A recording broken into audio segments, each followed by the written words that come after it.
Selamat pagi teman-teman di seluruh tanah air, sukses selalu untuk kita, jaga kesehatan. Baik, pagi ini saya akan membahas tentang operating profit yang saya posting tadi malam. Baik, kenapa operating profit? Ya, operating profit adalah komitmen satu perusahaan, baik kepada customer, baik kepada pemegang sahamnya, baik juga kepada karyawan.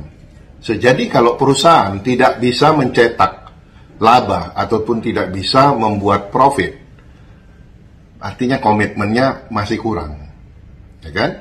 Nah, jadi kenapa saya selalu melihat operating profit?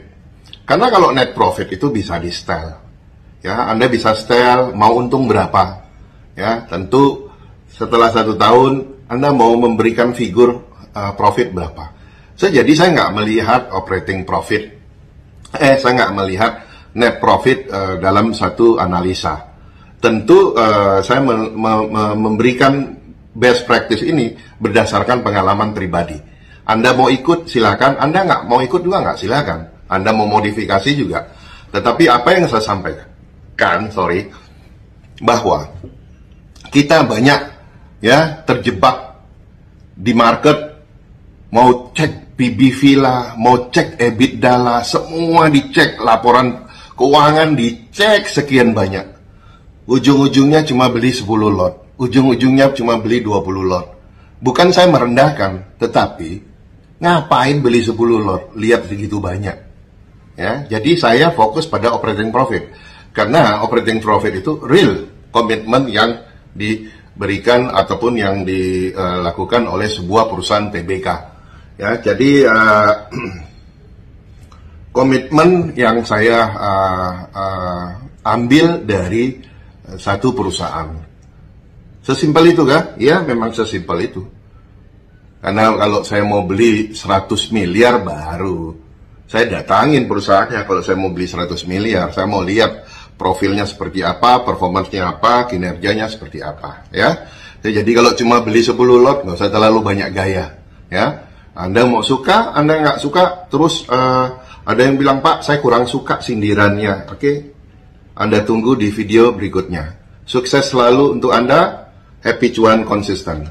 Selamat pagi teman-teman di seluruh tanah air. Sukses selalu untuk kita. Jaga kesehatan. Oke, ini video lanjutan tentang operating profit.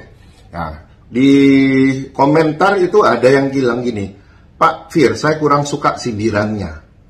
Karena kami terlepas orang miskin atau orang kaya, itu bebas memiliki cara berpikir, loh, saya suruh kamu, apa enggak? Saya enggak suruh kamu. Saya menceritakan best practice, tahu enggak best practice? Best practice itu cara yang saya lakukan, Anda merasa tertarik, Anda tiru. Bahkan Anda bisa gunakan istilah ATM, amati, tiru, modifikasi. Nah, itu namanya best practice ya. Jadi jangan bilang miskin dan kaya. Saya mau kasih tahu ya, orang kaya, orang miskin pasti mati. Oke? Tetapi orang kaya dan orang miskin juga punya waktu yang sama di dunia ini. Jadi apakah Anda bisa tahu bahwa Anda hidup 100 tahun? Nah, justru karena Anda nggak bisa tahu Anda hidup 100 tahun, Anda melakukan best practice. Lihat mana yang bagus, amati, tiru, dan modifikasi sampai Anda cocok, gitu loh, ya. Jadi saya tidak membuat sindiran, tapi benar fakta kehidupan, best practice, ya. Jadi kalau Anda dikasih yang simple, terus suka yang ribet, nah itu ada masalah dengan Anda, ya. Ada cara yang simple, Anda mau yang ribet, itu ada masalah dengan Anda. Mungkin Anda memang orangnya suka yang ribet-ribet ya. Jadi pertanyaannya juga, Pak, itu operating profitnya bagus, tetapi kok sahamnya tidur lelap juga? Sama juga digocap? Iya, memang benar. Tapi paling tidak Anda terhindar dari saham yang berpotensi delisting. Ya, karena saham-saham yang merah itu potensi delistingnya sangat besar gitu. Jadi Anda lebih aman di saham-saham yang seperti tadi. Baik, teman-teman, di sini saya mau juga sampaikan bahwa apa yang saya sampaikan dengan ATM tadi, amati, tiru, dan modifikasi, saya mau kasih tahu ya. Thomas Alva Edison membuat lampu, bukan artinya Anda harus bersaing dengan Thomas Alva Edison buat lampu juga. Lampu apa lagi? Nah, tetapi yang dilakukan orang buat lampu LED, pengembangan lampu, ya, buat lampu hemat energi. Nah, sama seperti rumus open sama dengan low saya. Ada yang pinter, utak-atik, dirubah sedikit, wah jadi lebih mantap. Itu namanya best practice. Tiru yang baik, terus dijadikan yang lebih baik, ya. Nah, jadi Thomas Alva Edison itu seperti itu. Terus kemudian bapak saya dulu miskin, pegawai negeri miskin, mau sekolahin saya aja uangnya udah pas-pasan. Terus apakah saya pengen jadi miskin kayak bapak saya? Ya, enggak kan? Jadi tolong dalam membuat komen itu satu dicerna dulu gitu. Jadi jangan bilang saya kurang suka sindirannya Pak. Orang kaya dan orang miskin berhak punya penilaian terhadap satu. Memang nggak ada yang salah. Cuma kamu hidup berapa tahun, ya? Kamu tiru aja orang yang udah sukses. Kalau mau lakukan eksperimen, pastikan eksperimen itu tidak menghabiskan uangmu, tidak menghabiskan waktumu, ya. Semua ahli di dunia ini juga tidak ada yang mau mulai dari nol. Ya, mereka secara selalu mau melakukan best practice. Oke.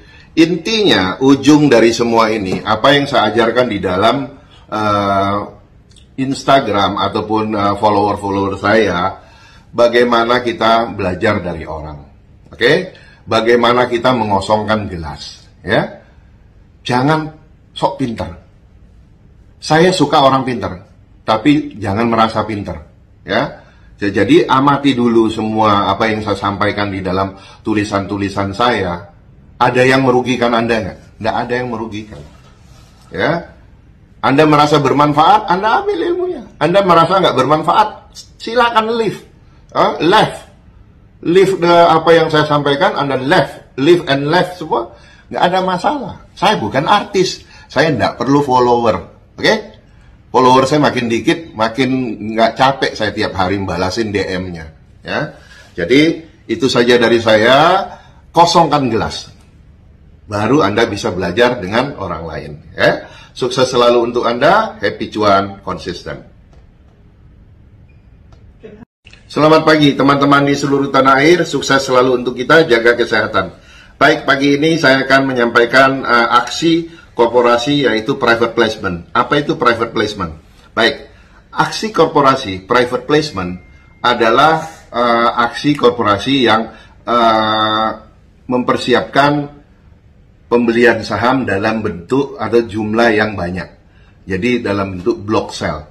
Jadi contoh perusahaan TBK A itu mau dibeli sahamnya oleh perusahaan B, C.